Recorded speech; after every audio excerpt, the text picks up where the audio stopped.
to do it as homework.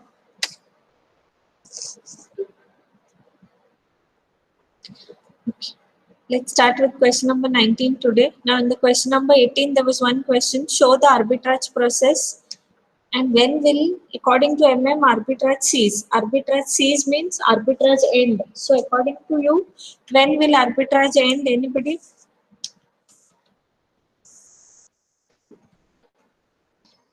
Arbitrage will end when the market value of both the companies is equal, because we do arbitrage only when the values are different. One is undervalued, one is overvalued, then we will buy and sell and gain profit. So when we keep doing this, it will so happen that the demand and supply will increase and decrease accordingly, and the prices of both the companies will remain same, the share prices. So when the share prices of both the companies remain same, we will stop doing arbitrage, because buying from one, selling from other will not give us any gain.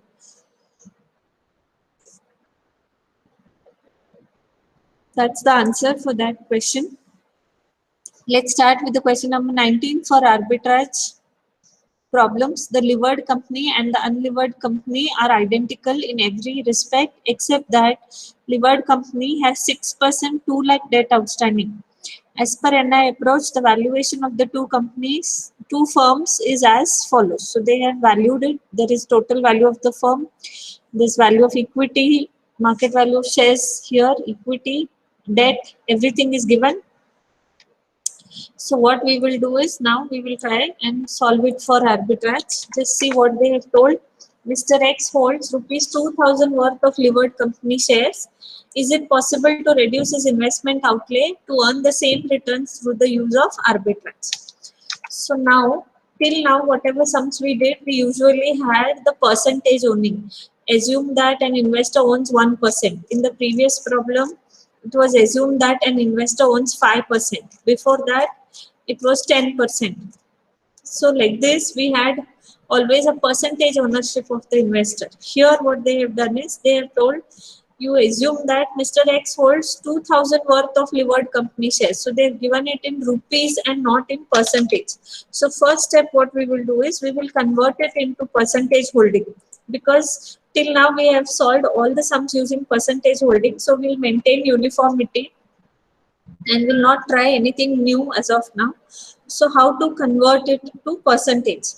Just see here, what am I doing? Now, Mr. X holds levered company shares. So I will write here total equity value of levered firm. Okay. And here I will write Mr. X ownership.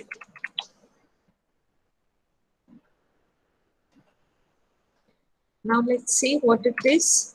Just see here, levered firm, we want value of equity. So this market value of shares of levered firm is 4,32,000. So value of equity of levered firm is 4,32,000. And in this, how much Mr. X holds? It's given here in the question. He holds rupees 2,000 worth of levered company shares. So Mr. X holding is 2,000. Okay, now if we say this is 100% or 100% of equity, then here we want to find what percentage of equity does Mr. X hold. So here I will put a question mark.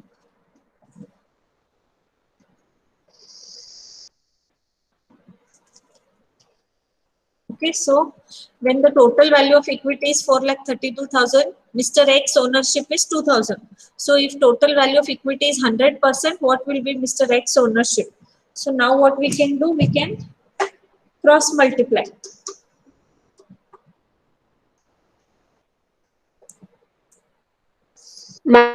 Yeah, 0.46. Okay. So we have to cross multiply.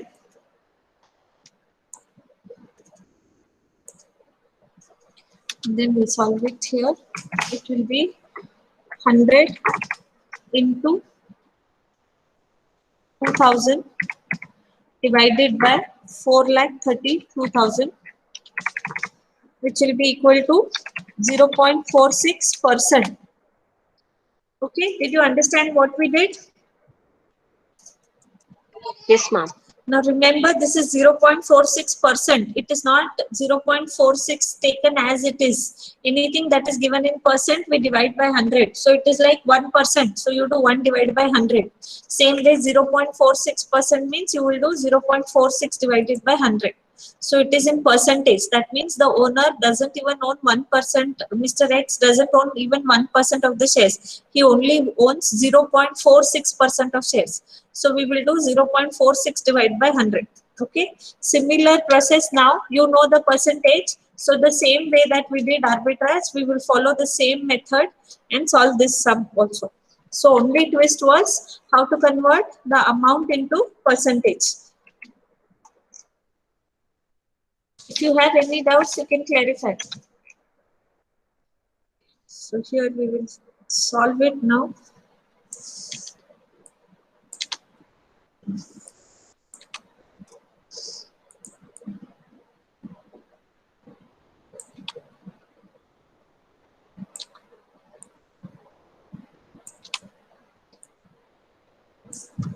Mr. X position in company or in levered firm limited. He owns. Ma'am, there is already one position. Huh? You have written position. Okay. So 0.46% of equity value is what he holds. So we'll have to find the equity value of levered firm. We've already seen here in the table. It is 4,32,000. So of 4,32,000, we have to calculate 0.46%. That means 0.46 divided by 100 I have to do. So 0.46 divided by 100, it will be 0.0046. So 4,32,000 into 0.0046. It will come to 1,989.2. Correct?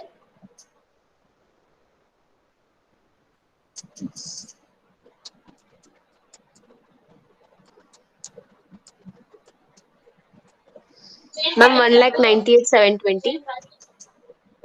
1 lakh, no, 1,987.2 something. 4,32,000 into 0.0046 we are doing.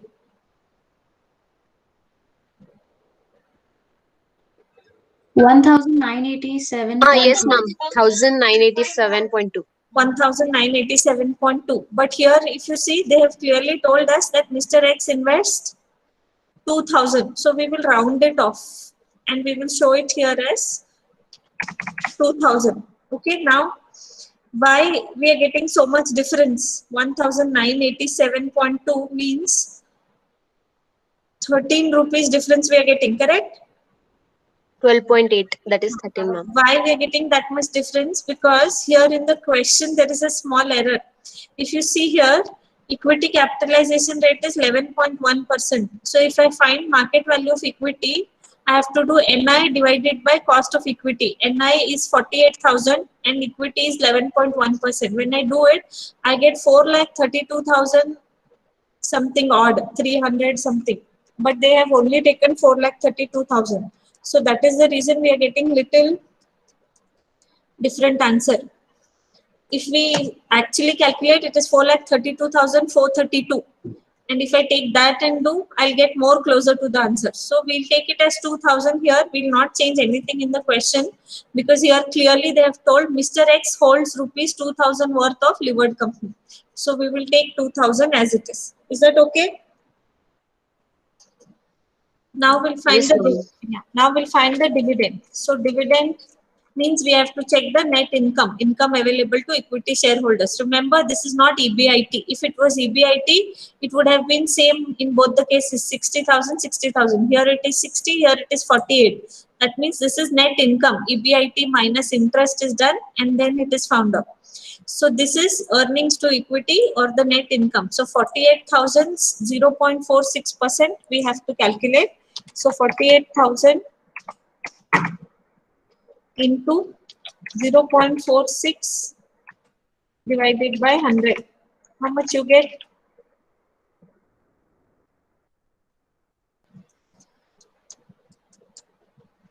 Ma'am, 220.8. So we'll take that as net income. Then we'll go to investors or Mr. X position in unlevered firm.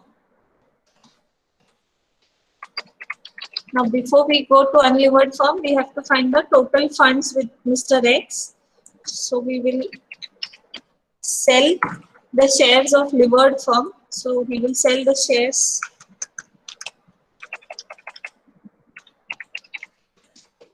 of levered firm. 2,000 worth shares were there, so he will sell it for 2,000. Then Mr. X will also take homemade leverage.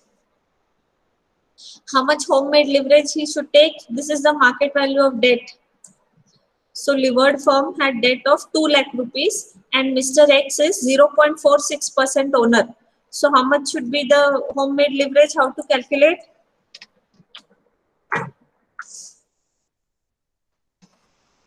Two lakh into 0.46 divided by 100. So whatever loan was there in the levered firm, he was 0.46% risky there. So same percentage of loan he will take on his own name and he will carry the same risk. So 2 lakh into 0.46 divided by 100, if I do, we get 920.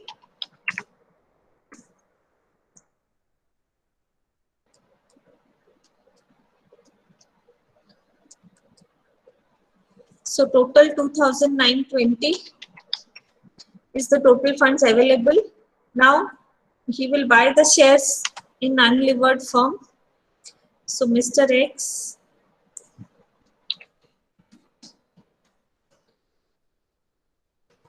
will buy the shares of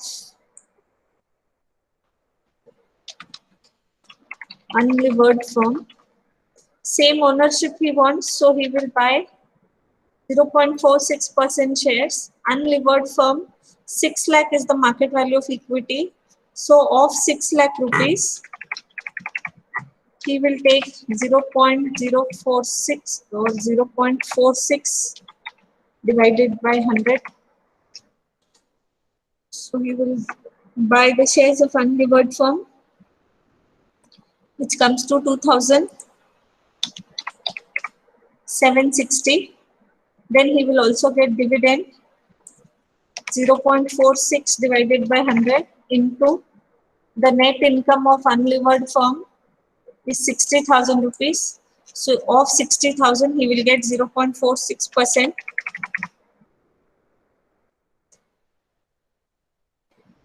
$276. 276. From this, he will pay interest on the homemade leverage.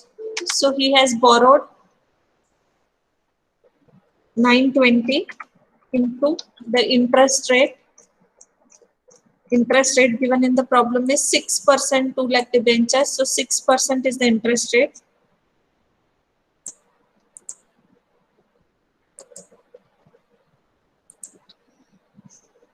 So 920 into 6 divided by 100, 6%.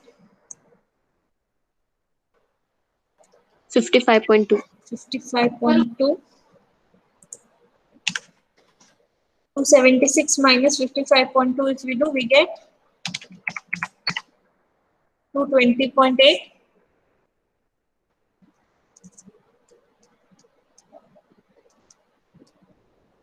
Yes or no? Yes, ma'am. Same income in both the companies. See in the question they have told you. Is it possible to reduce his investment outlay to earn the same returns through the use of arbitrage? So yes, there is same returns in both the companies and he has reduced his investment outlay also. He had 2,920 rupees, out of which he has invested only 2,760 rupees. So how much will be the arbitrage gain? 160. 160. So the process is exactly same. Only thing is we'll have to convert it into percentage and do the remaining sum. Here it is 2000 given value, so I took it as it is and I solved the rest of the sum. Any doubts with the arbitrage problems? Is that clear? I'm going to the next approach today. So I want to know if any doubts with Modigliani-Miller approach. In Modigliani-Miller approach, we do only arbitrage problems. So I have done around 7 sums. Any doubts? Ma'am, in 17th sum, Huh. just roll up. Yes. You have taken the 10% of equity value. Correct. Actually, it's It's 5%. 5%. While calculating, I've taken it 5 only. Here, if you could see, 0.05 into 4,50,000. Only there, I forgot to change. That's what I was a bit confused, ma'am. Answer is correct. While calculating, I have taken 5%, 0.05 into 4,50,000. Yes, ma'am. Thank you, ma'am. Any other doubts, anybody?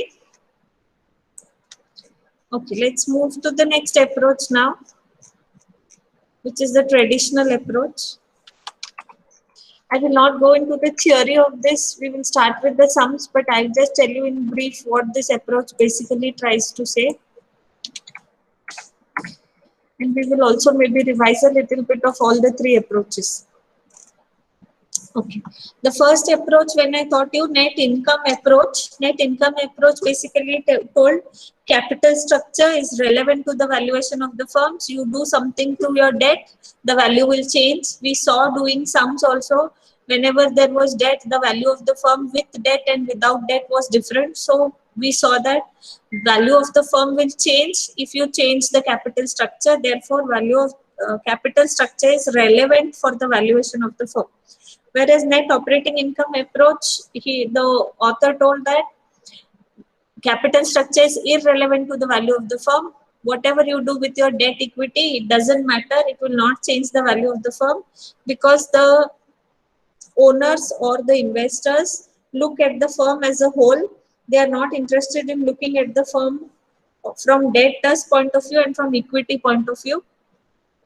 So value of the firm is irrelevant, or capital structure is irrelevant to the valuation, is what net operating income approach said.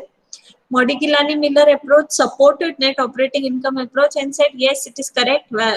Capital structure is irrelevant. It will not have an impact on the value of the firm. But he gave a justification, a behavioral justification. He said, whenever the company values are different, people will start doing arbitrage and they will see to it that the company values come to equilibrium because they will buy from one, sell in another, demand will increase, supply will increase, accordingly the prices will go up and come down and they will reach to equilibrium. So these were all the 3 approaches. First one said it is relevant, the second and the third one said it is irrelevant. Now the fourth and the last approach is traditional approach. We call it traditional approach because this is not given by any author or not being proposed by anybody. This is what people used to actually do. So traditionally people used to work on this. That's why it is called as a traditional approach. Now what this approach is trying to say is, it is not that capital structure is irrelevant. Capital structure is relevant. You change the capital structure, the value of the firm will change. You borrow, the value will increase. But here he talks about certain things which happen in the real life. In traditional approach, they are trying to tell us that you can borrow. Borrowing is good for the firm because interest rate is low and therefore when you borrow, your value of the firm will increase. But you should borrow how much you can handle. Simply because the value of firm is increasing, if you go on increasing your borrowings, the risk will increase so much that you will not be able to handle it. And then it will impact the value of the firm negatively.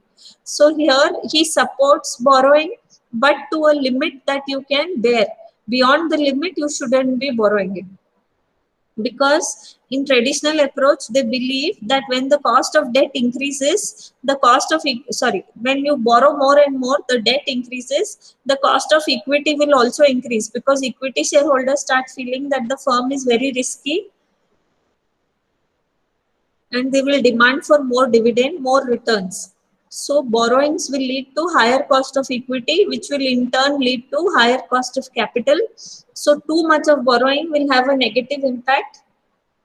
You should borrow in a controllable limit.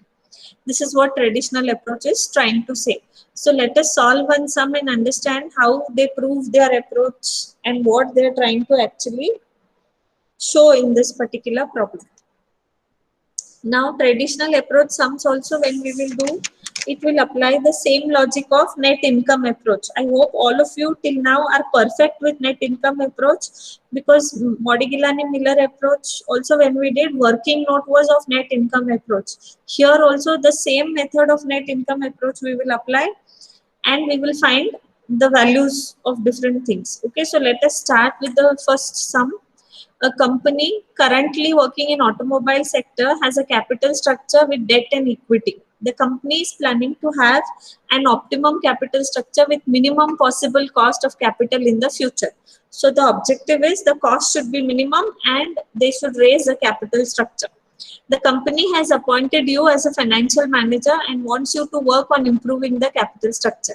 The company provides you the following information. So current operating income is rupees 4 lakh. This is nothing but EBIT. The current operating income is EBIT. The firm has rupees 10 lakh of 10% debt outstanding. So this is the borrowings. The cost of equity capital is 15%. They have asked you first question, determine the current value of the firm using traditional valuation approach. As I told you, traditional valuation approach is same like net income approach. So we will use the same method of net income approach and solve it. I'll just copy the table from above.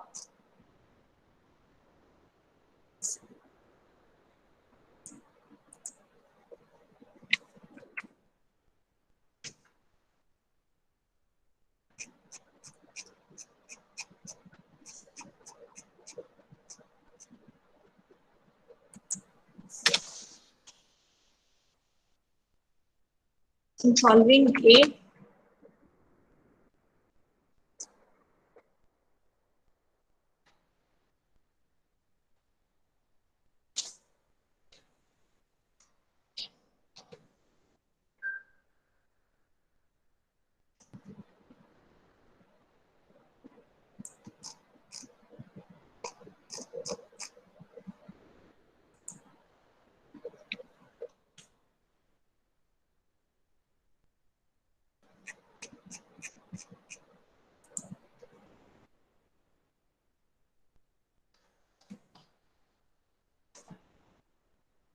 first we have to take the EBIT. There is a single firm here. There's no levered, unlevered.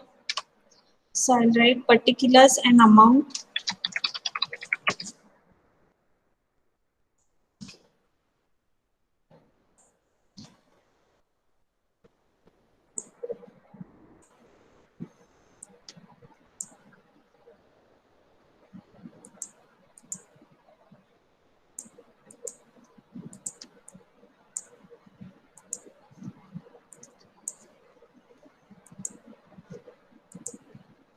Okay. So EBIT is given in the problem, net operating income 4 lakh. From this we have to less interest. See here the second point, the firm has 10 lakh of rupees 10 rupees 10 lakh of 10% debt. So we have to see how much is the interest on 10 lakh 10%.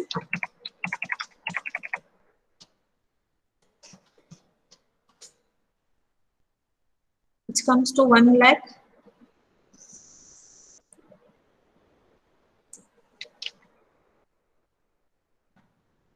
So minus interest 1 lakh.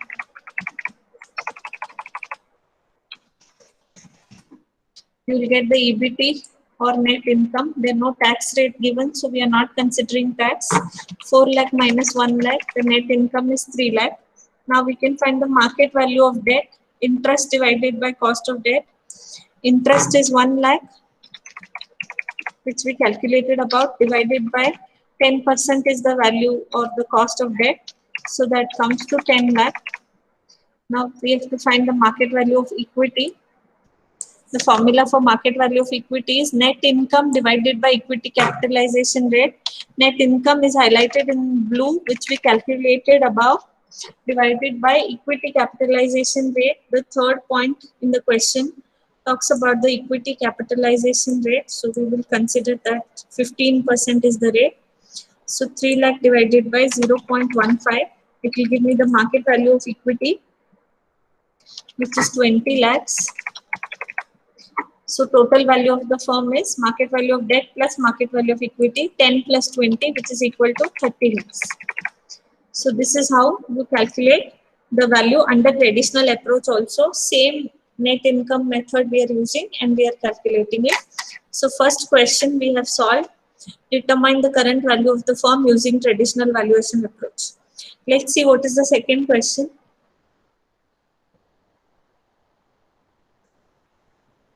Calculate the overall capitalization rate and both types of leverages.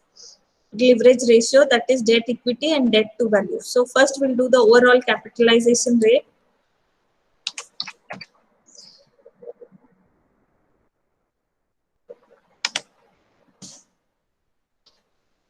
Okay, net income approach, how we used to do overall capitalization rate, we'll do it the same way. Anybody remembers the formula? EBIT divided by value of firm into 100. Same formula I'm using. Okay, so we'll put the values in this. EBIT is given as 4 lakh divided by, in the above step you calculated value of firm 30 lakh into 100.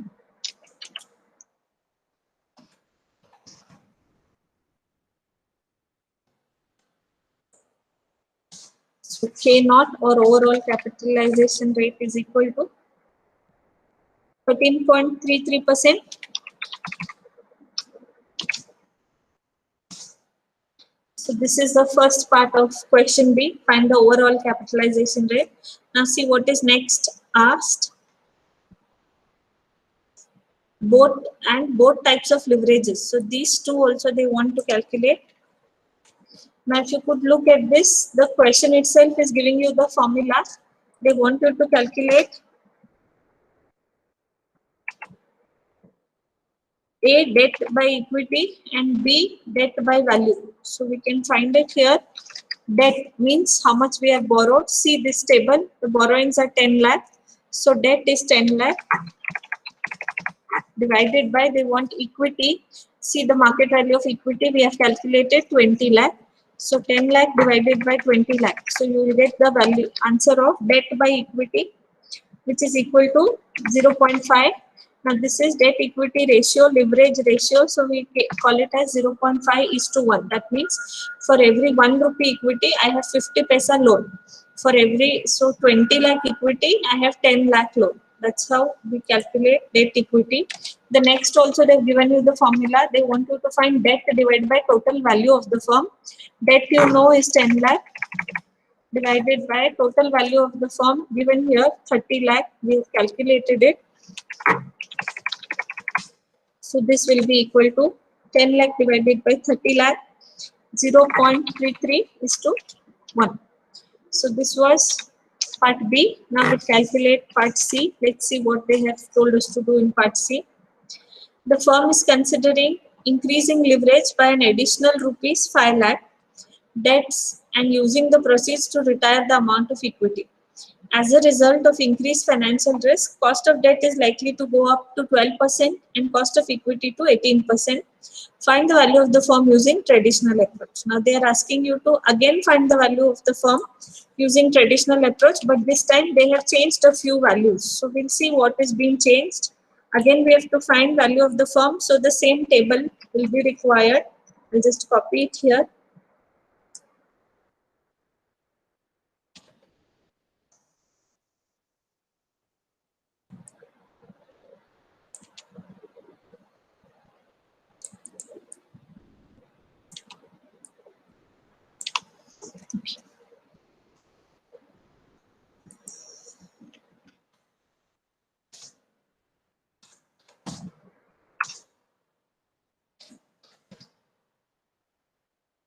Okay, this is C part that we're doing.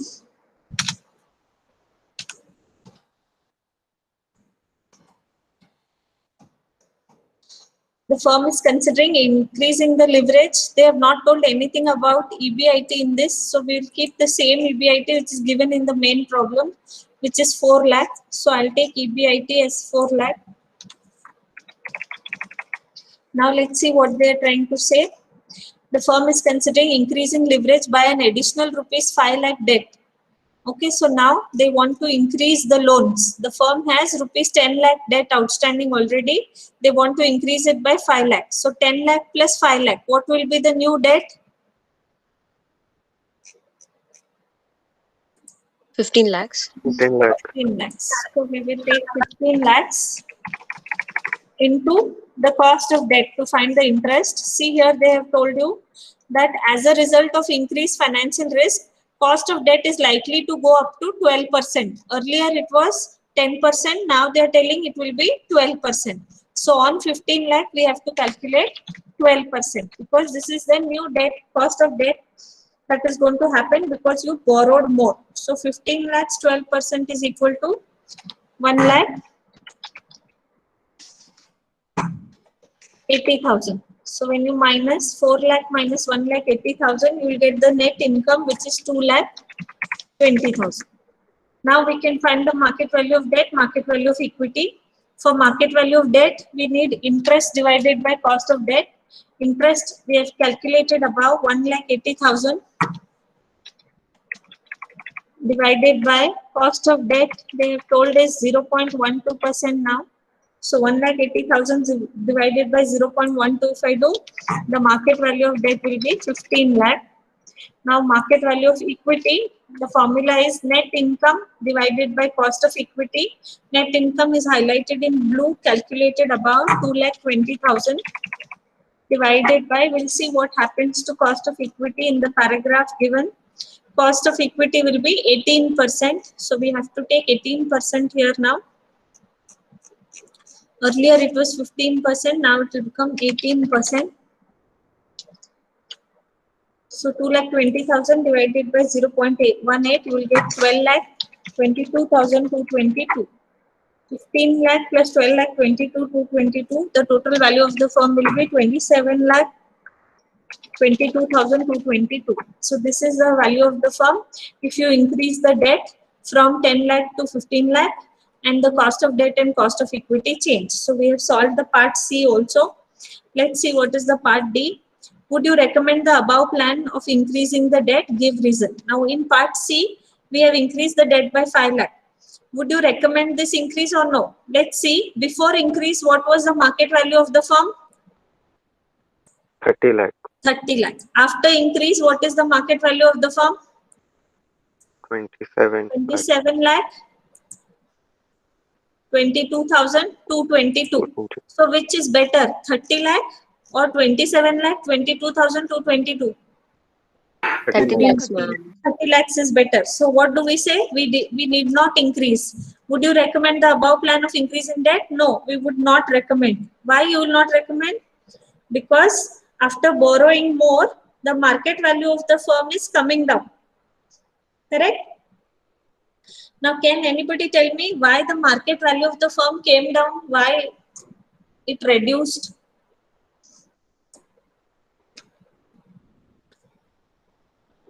Rate of interest also increased, ma'am. Correct. Because the rate of interest and cost of equity both increased. So your cost is increasing. So your value will come down. Why rate of interest and cost of equity increased? Can anybody tell me? From 10 lakh, when I borrow 15 lakh, why should my cost of debt and cost of equity increase?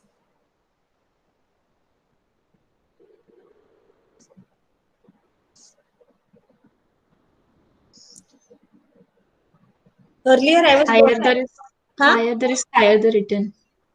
Higher the risk, higher the return. Okay.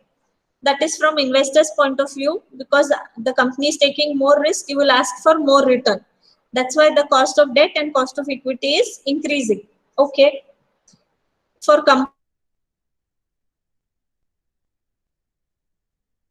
increasing is decreasing. Now, I understand higher the risk, higher the return. So as equity shareholders, you will say You're borrowing more, so pay us more dividend. I'll give you more dividend. Why is my cost of debt increasing? Why my debenture holders are asking me to give more?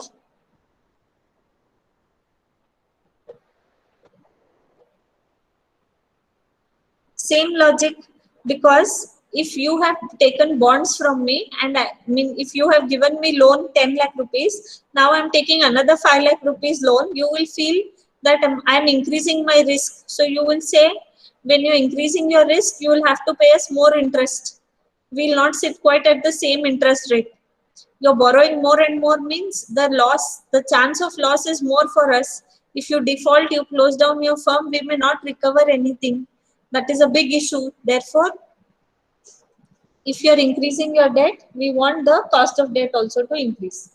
So the same logic, higher the risk, higher the return, even the debt holders will talk like that. So both the costs will increase and therefore the value of the firm will decrease. So we will write the last conclusion, that is D. We do not, or in the exam you write,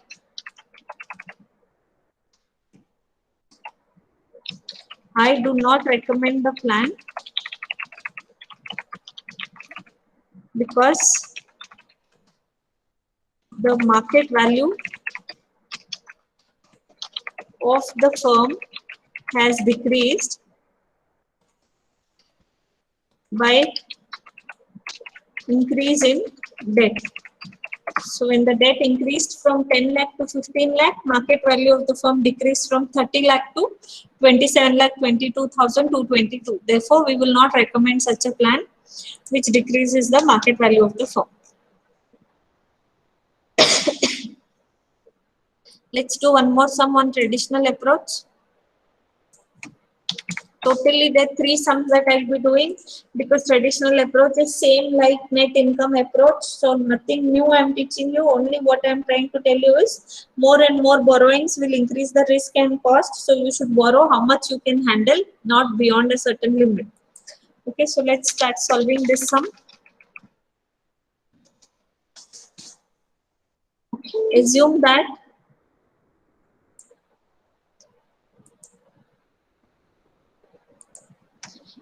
that the firm has EBIT of rupees 40,000. The firm has 10% debentures of rupees 1 lakh and its equity capitalization rate is 16%.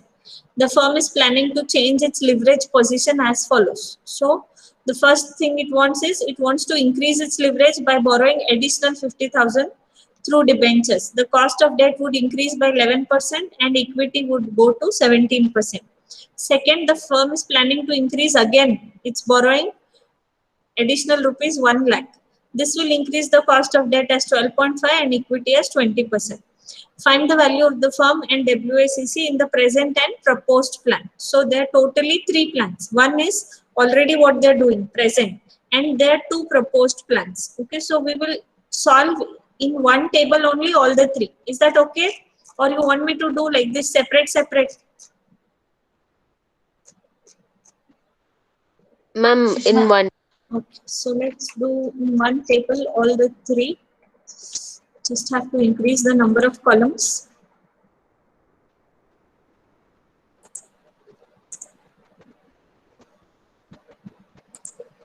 Okay. So here I will write present plan. And here we'll write proposed plan 1 and proposed plan 2.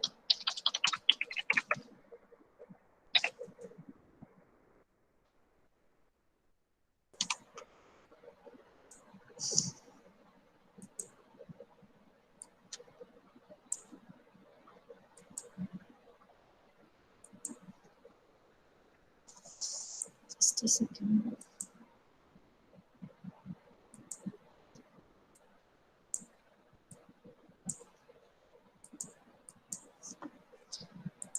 Okay, so we'll first start with EBIT. It's given in the question.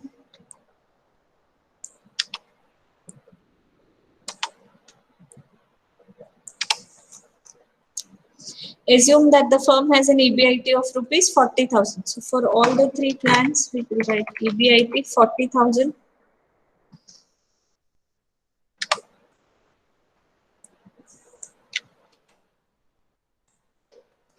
From this we less interest. So in the first plan, that is the present plan, the firm has 10% debentures of rupees 1 lakh. So 1 lakh we'll calculate 10%.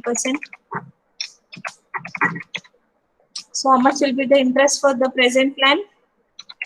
10,000. 10,000. Then what is happening, we'll see. In the first proposed plan, the firm is planning to borrow additional rupees 50,000. It already has 1 lakh. It is planning to borrow another 50,000. So how much will be the total debt now? 1,50,000. Like 50,000. And now we'll see what is the new interest rate, because they're borrowing more. The cost of debt is also increasing. So the cost of debt would increase at 11%. So now on 1,50,000, we have to calculate 11%, which will come to 16,500. 16,500. In the planning to borrow, just see, the firm is planning to increase its leverage by borrowing additional rupees 1 lakh. Now this additional 1 lakh, we will not take on 1,50,000. We'll again go back to the original plan. The present plan, how much we were borrowing? 1 lakh. To this, we will add this additional 1 lakh. So how much it will become? 1 lakh plus 1 lakh? 2 lakhs. 2 lakhs. Remember, always you will add the additional on the original 1 lakh rupees only, not on the increased. Don't do 1,50,000 plus 1 lakh and take 2,50,000. On this 1 lakh, we added 50,000. Again, on this 1 lakh only, we will add 1 lakh. So it will come 2 lakh. And we'll see what's the cost of debt. This will increase the cost of debt to 12.5%. So 0.125, 12.5% will be the interest rate. So 2 lakh, 12.5% is 25,000. 25,000. So we will minus this to get the net income. 40,000 minus 10,000 is 30,000. 40,000 minus 16,500 is 23,500. And 40,000 minus 25,000 is 15,000. So this is the net income. Now we can find the market value of debt, market value of equity.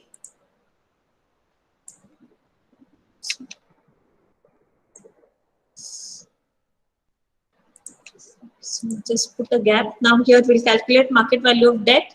Interest divided by cost of debt is the formula. So let's see in the first case, how much is the interest? This red highlighted will tell you about the interest. How much is the interest in the first case? 10,000 divided by the cost of debt. Cost of debt in the first case is 10%. So we will take it as 0.1. 10,000 divided by 0.1, the debt will be 1 lakh. In the second case, interest is 16,500 highlighted in red, divided by cost of debt is 11%. I'm highlighting this also in red here. So 16,500 divided by 0.11, we'll get 1,50,000. And in the third case, the interest is 25,000 divided by the cost of debt given in the third position is 12.5%. So 25,000 divided by 0.125, you will get it as 2 lakh. So this is the market value of debt. Let's find the market value of equity. Net income divided by cost of equity. Net income is here in the blue highlight. First case it is 30,000 divided by the cost of equity in the first case, that is the present plan, is 16%. So 30,000 divided by 0.16. How much will be the value of equity that we will get? 1,87,500. 1,87,500. Then in the second case, it will be 23,500 net income divided by cost of equity in the second case is 17%. So we will do 0.17. So 23,500 divided by 0.17, you will get 1,38,235.29.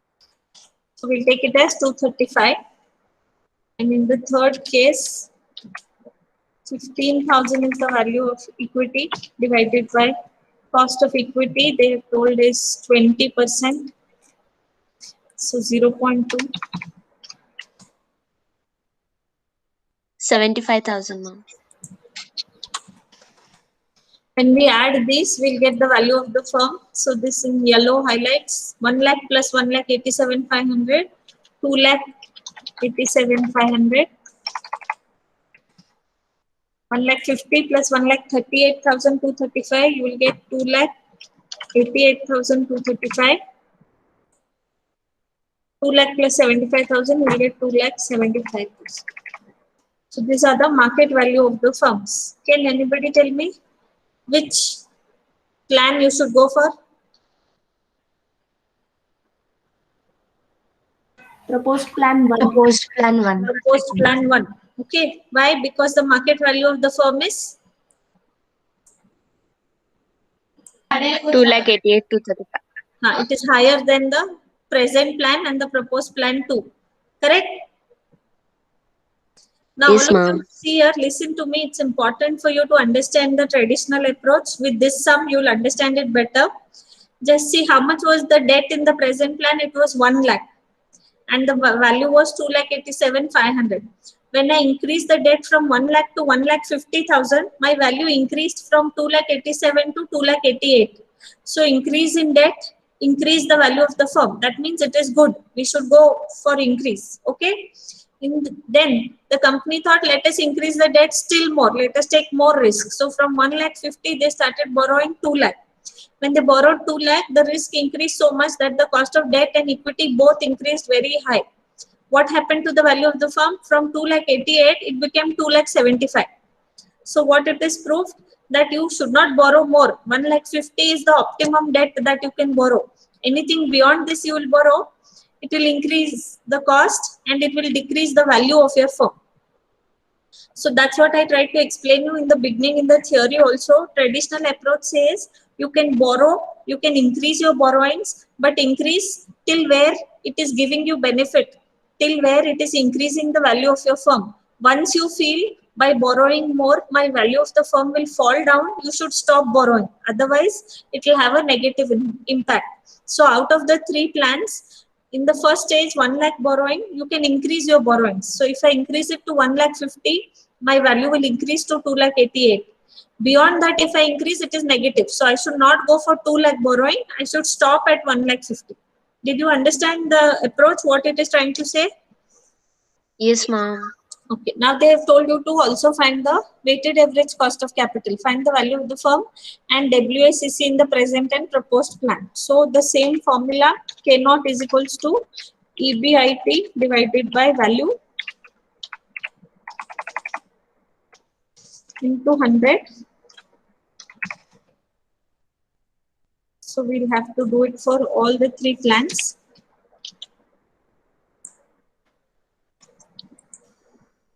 So for the first plan, EBIT is 40,000 divided by value of the firm 2,87,500 into 100. How much you get? 13.91%.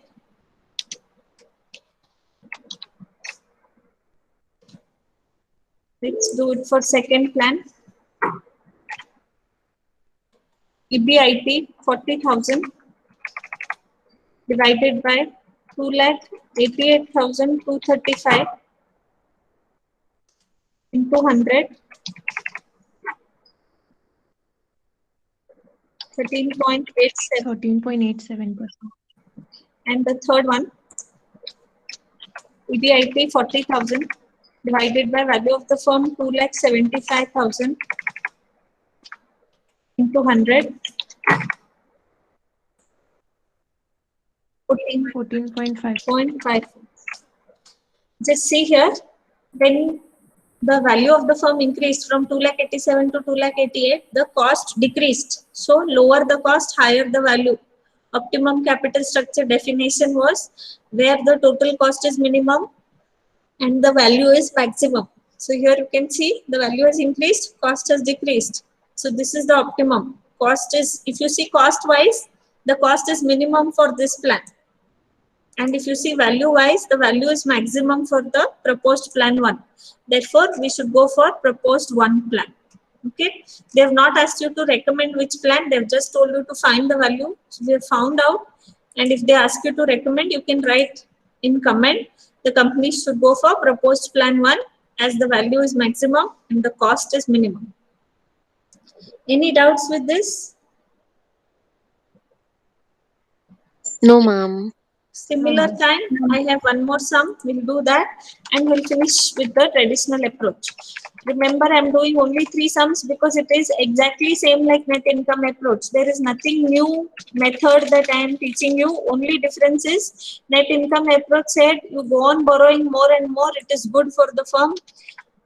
Capital structure is relevant. Traditional approach also says it is relevant, but it says you should borrow only that much, how much you can handle. Don't borrow beyond a certain limit.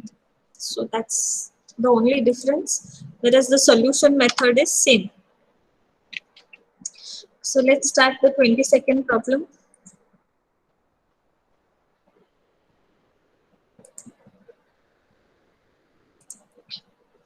The company is expecting an EBIT of rupees 1 lakh, whose equity capitalization rate KE is 12.5%. Currently, the company has debt capital of 4 lakh at 8%.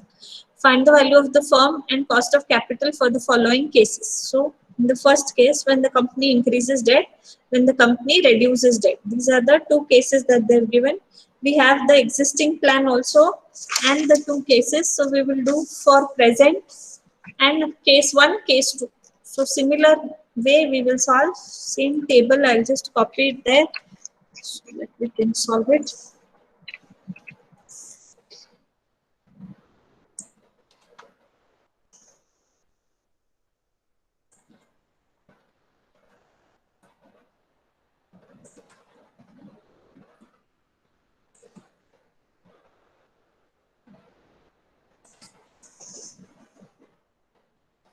So here EBIT is 1 lakh. We'll take this 1 lakh EBIT.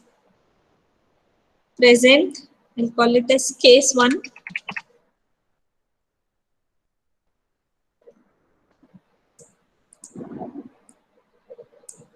And case 2.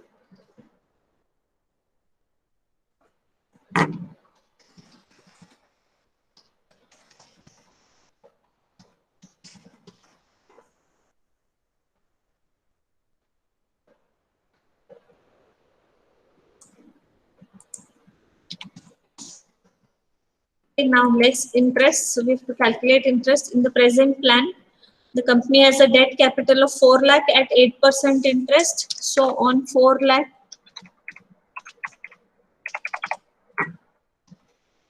we have to calculate 8%, 0.08, which comes to 32,000. Next, in case 1, they're telling when the company increases debt by rupees 2 lakh, already the debt is 4 lakh. Now they are planning to increase it by 2 lakh. So 4 lakh plus 2 lakh, how much it will be?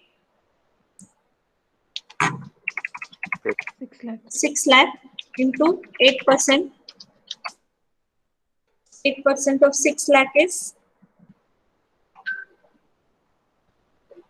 48,000. 48,000. And in the third case, they're telling the company is planning to reduce the debt to rupees 2 lakh.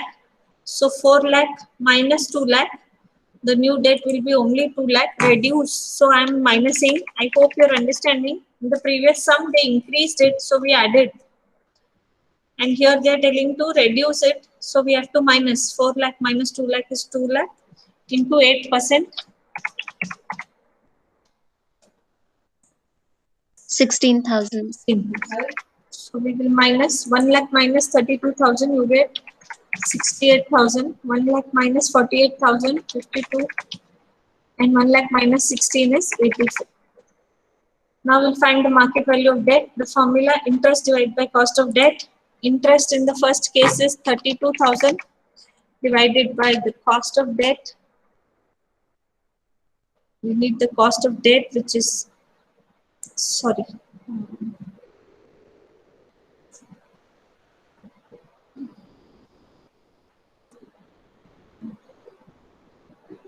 Correctly.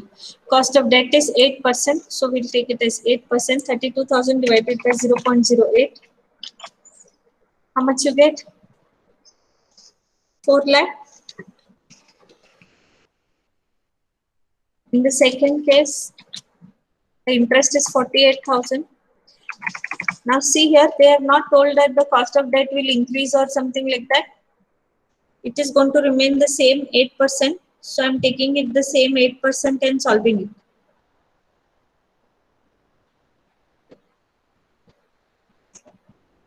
So 48,000 divided by 0.08. We get it as 6 lakh. And last one is 16,000. In the previous sum, cost of debt was changing. So I took the changed values. Here it is not told to increase. See, in this nothing is mentioned. So I'm taking the same 8%. So we get here. So this is the value of debt. Now let's see the market value of equity. Net income divided by cost of equity. The blue highlighted is the net income in the first case, 68,000 divided by. They have not told anything about the cost of equity change also. Only one value is given, 12.5%. We'll take the same value and solve it. So 68,000 divided by 0.125.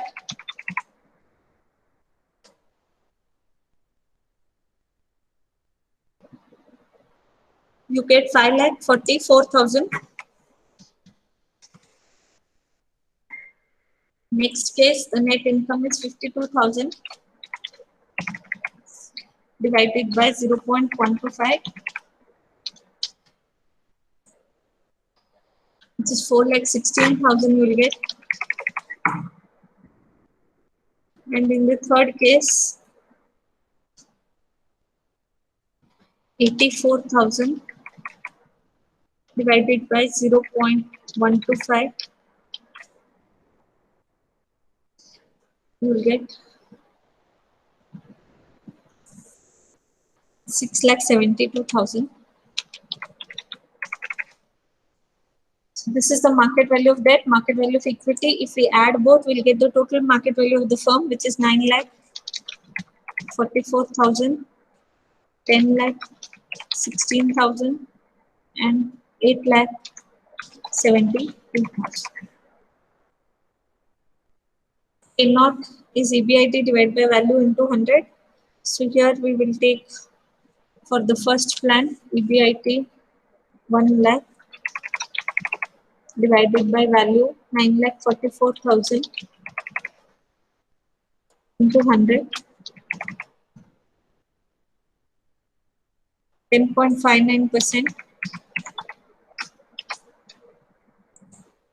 In the second case, EBIT is 1 lakh divided by value is 10,16,000 into 100.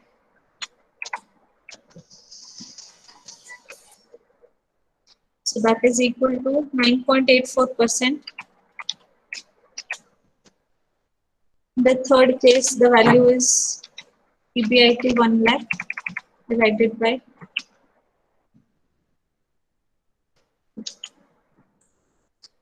8,72,000 into 100. This comes to 11.46%. Okay, so which plan is better? Case 2. Case 2 or case 1? Case 1. Case 1. From 9,44,000, the value has become 10,16,000. It has increased. So that means if we see a debt from 4 lakh, the company should borrow 6 lakh. It should not make it 2 lakh. It should not reduce the debt. From 4 lakh, it should increase it to 6 lakh because the market value of the firm is increasing and the cost is decreasing. Any doubts with this? Is traditional approach clear? Yes, Yes, ma'am.